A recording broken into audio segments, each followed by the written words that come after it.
Oh, and I just want to mention I am happy to entertain the question about the ending, if anyone wants to ask. I have an answer. I was going to ask a question about Boris. The introduction of Boris into the story starts really violently, and his past with his mother. Well, I'm just curious why you chose to paint that picture, because it's quite different than the rest of the novel. So, okay, it's an interesting question. I once I get a lot of mail from readers. I'm fortunate to have a lot of mail from readers, and one person, and most of it I'm happy to say is complimentary. I did once get an email from someone who said that I was enjoying your book until I got to this part at the beginning of the chapter where Boris is introduced, until I got to this part of the book where there's this scene of this horse being violently abused, and I was so offended by the treatment of this animal that I could not continue reading your book, and I'm so disgusted that you would include this. I'm like, did you not notice that a pregnant woman is disemboweled, like in the following paragraph? And for some reason, that didn't bother you at all. So, yes, there's as those of you who read the book know, it's very violent. It starts with a very violent episode. Several reasons. First, it's true to the descriptions of the pogroms, which is where that scene comes from. There are much worse descriptions of the pogroms that I could have used. But there's a few reasons. I start with this scene of for those who haven't read the book or don't remember, it starts with this. Boris is this little boy who sees a bunch of kids beating up a horse. And this is actually a story I took from a Yiddish novel called, by Mendel Mocher Sefarim, a founder of modern Yiddish literature. It's called The Mare. And it's about this man who sees this horse being beat up by hoodlums, and then later the horse starts talking to him, and the horse claims to have been a Jewish prince from antiquity who has been reincarnated as a horse, and it's sort of this whole parody. It's sort of like the Jewish Mr. Ed, but in fact it turns out to be a sort of a greater sort of question about violence and anti-Semitism. And Mendel, in fact, was drawing that story from there's a scene in Dostoevsky in Crime and Punishment in the beginning of that novel where the narrator, the main character Raskolnikov, the murderer, has a dream about people violently beating a horse. What I wanted to convey in that scene is I think that there's sort of, when you have something, there's sort of questions about what motivates someone toward anti-Semitism or violence against the Jews, or really any kind of sort of violent prejudice. And one of the things I wanted to convey was that one of the motivations is that it's fun. And you see that with the boys beating up the horse. And then you see the parallel between the fun that they have with that and then sort of what happens to Boris's family in the following paragraph, which is effectively the same. So I begin the story with that because I think, and as I mentioned it earlier, that one of the themes in this is in the book is the theme of betrayal. And this is a sort of a problem in Jewish history, that you have this repeatedly happening in Jewish history, that you have Jewish communities that are living in a place where they trust their neighbors, and then they suddenly are betrayed by their neighbors in a very violent way. And what's interesting to me in looking at this in Jewish history and how many times this has happened is that despite the fact that it's happened so many times, each time somehow it's a surprise. How could this happen here? And that happens repeatedly throughout Jewish history. We've been living here thousands of years. How could this happen here? And in fact, I see there. I sort of set up that as sort of these are sort of two bookends to the book of these violent scenes, and that starts there. And then at the end, of course, there's the bombing of the museum. And the bombing of the museum is something that and in fact, Drew, to me, that's the bombing of the museum. It's not something that I can sort of talk about usually with a group who hasn't read the book, because it kind of gives us some things away. But to me, it's sort of the central scene in the book. Because in a lot of ways, I wrote this book. I live in New York City. I was living there during the terrorist attack on the city. And it was something that very profoundly affected my view of the world. And one thing that interested me about the response to that terrorist attack was that the Jewish community in New York City was advised, in fact, by the FBI to become more vigilant. And one thing that happened after the terrorist attacks in New York was that there used to be there's a holiday, a Jewish holiday called Simchat Torah, where people celebrate it's a celebration of the Torah, and one of the ways that one celebrates is dancing with the Torah.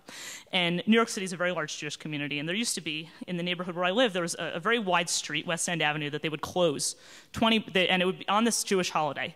It would be closed to traffic 20 blocks, and everyone in the Jewish community in this neighborhood would go out and dance with the Torahs in the street. The terrorist attack happened 2 or 3 weeks before that holiday, and that year they did not close the street. All the dancing was confined to inside the synagogues, and they haven't closed the street since then. 8 years, not 8 years. I guess it's 7 years, almost 7 or 8 years.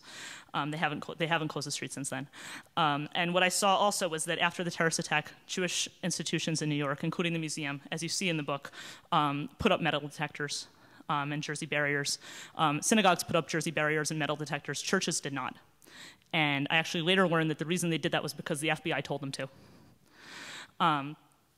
So to me, this was sort of, what interested me about this was this idea of betrayal, because it made me wonder about the question, what does it take to be betrayed on the part of the person who's betrayed? What does it take? Why does it happen? And I think the question, why does it happen, has to relate to the person who's the attacker and not the victim. But what interests me is the pattern that you see, which is that you need to have, what I sort of decided was that you need to have a certain level of generosity in order to be betrayed. In effect, you have to trust someone who you shouldn't have trusted. Now, you would think that the lesson from this would be that you should never trust anyone. But unfortunately, if you go through life without trusting anyone, your life becomes meaningless, because the only meaningful relationships in human life are those that are based on trust. And so that's sort of the tension that I put into every relationship in the book, whether it's, and you see it happening again when Boris is an adult with his relationship with his downstairs neighbor, Sergei Popov, who eventually betrays him. And you see sort of that repeatedly happening in Boris's life, and you see it repeatedly happening in all the characters' lives, even just in romantic relationships between Erica Frank, the museum curator, and her boyfriend. You see this sort of this betrayal of trust, and that's why there in fact are many love stories in the book. But there's only one place in the book where anyone ever says "I love you," and that's Erica's boyfriend says it to her about a paragraph before he attacks her. And there's the real love stories in this book begin with the words, "I trust you." Because it's very easy to fall in love with a stranger, but it's almost impossible to trust a stranger. But yet that's the relationship, that's the way when one begins a meaningful relationship with another person. So I don't know if that really answered your question, but I hope it was at least somewhat relevant.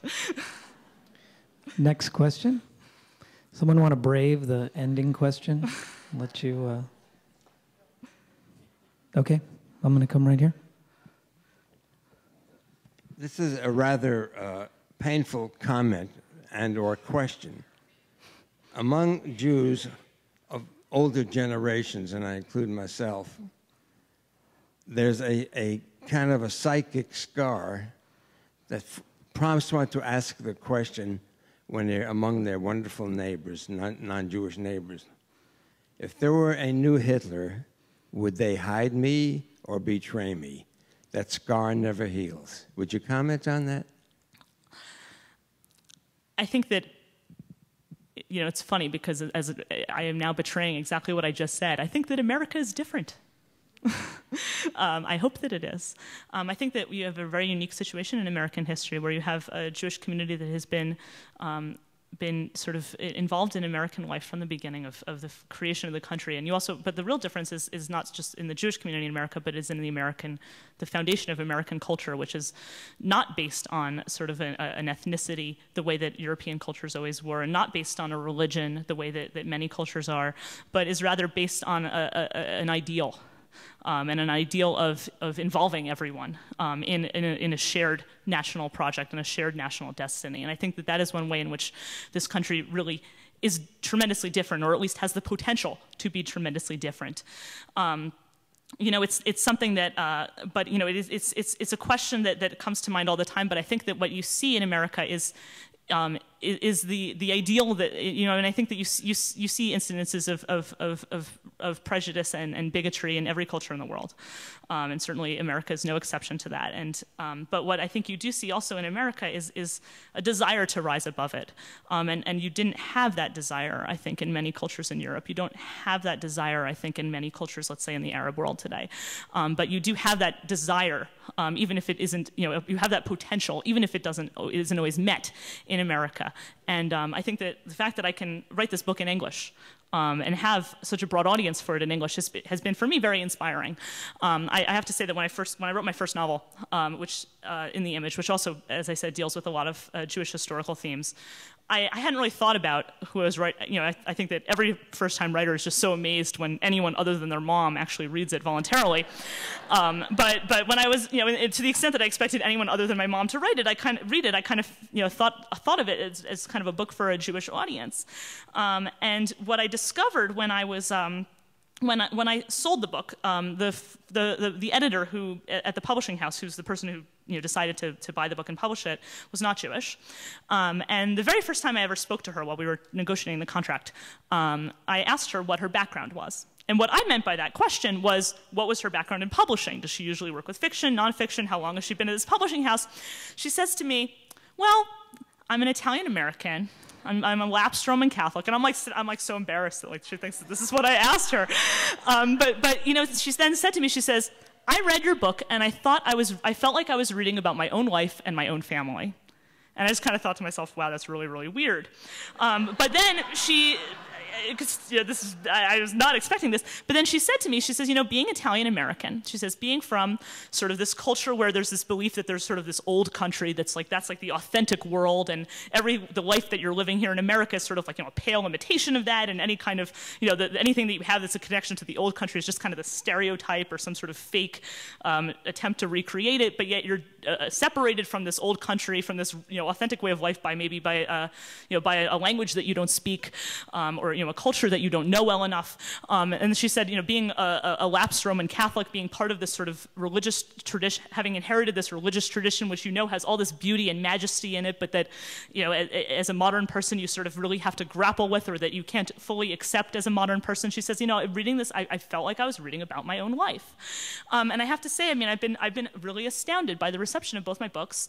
I get a lot of mail from religious Christian readers who really appreciate the use of biblical imagery in the books, who appreciate the use of spirituality and scripture in the books. I get this book, The World to Come, has been published in many countries around the world. I don't think any of my Norwegian readers are I don't know, maybe some of them are Jewish, but probably not all of them. Or my Brazilian readers, maybe I'm wrong, I don't know. But what's kind of astonished me is that what you don't realize, what at least I didn't realize, or I did not appreciate as I was writing it, is that literature is about communication. Literature is about sort of being able to present a world and allow a reader to imagine themselves to be part of a world. And I think that we do that. That any work of literature does that. You always, in reading a book, are placing yourself in someone else's shoes. And to me, that's really the power of literature, is this ability to bridge differences between people. And so I hold out that hope for literature, even though I know there were some things I said in my talk that maybe were despairing of these hopes. But there is a saying in the Talmud that says that one is not required to finish the work, but one is also not free to desist from it. So even if you know that this will never happen, you still have to keep working on it. So I hope that that's what all of us as Americans can do.